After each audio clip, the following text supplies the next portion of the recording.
இந்த வாரத்துக்கான பாக்கியலட்சுமி சீரியலில் வந்து போலீஸில் அரெஸ்டானவன் வந்து ரிலீஸ் ஆகிட்டான்.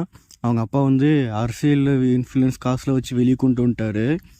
அப்புறமா வந்து பாக்கியோட பொண்ணுக்கிட்ட வந்து நீ இப்போ வீட்டுக்கு வந்து தான் ஆகணும், என் வீட்டுக்கு நீ வந்து தான் ஆகணும் அப்படின்னு கூப்பிட்டுக்கிட்டே இருக்கான். அதுக்கு வந்து பாக்கியம் வந்து அவங்க ஹோட்டல் ரெஸ்டாரண்ட்ஸ்க்கே போயிட்டு அவன் வந்து அவங்க பொண்ணுக்கிட்ட வந்து பிரச்சனை பண்ணி கைப்பிடிச்சி இழுத்துட்டு போகிற பார்க்குறான்.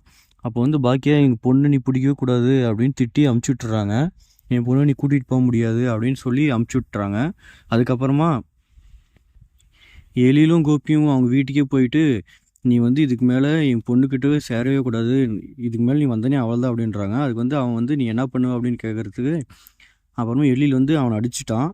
அதுக்கு வந்து அவங்க அப்பா அவங்க அம்மாவும் சேர்ந்து போலீஸ் ஸ்டேஷனில் வந்து கோபி மேலேயும் அவங்க அம்மா மேலேயும் எழில் மேலேயும் கம்ப்ளைண்ட் கொடுத்துட்டாங்க. விசாரிக்கிறதுக்கு கமிஷன் ஆஃபீஸ் வர சொல்லியிருக்காங்க அப்படின்னு சொல்லியிருக்காங்க. இந்த வாரத்துக்கான சீரியல் வந்து இதுதான். நம்மளோட சேனல் மறக்காமல் சப்ஸ்கிரைப் பண்ணிடுங்க. Thank you, by.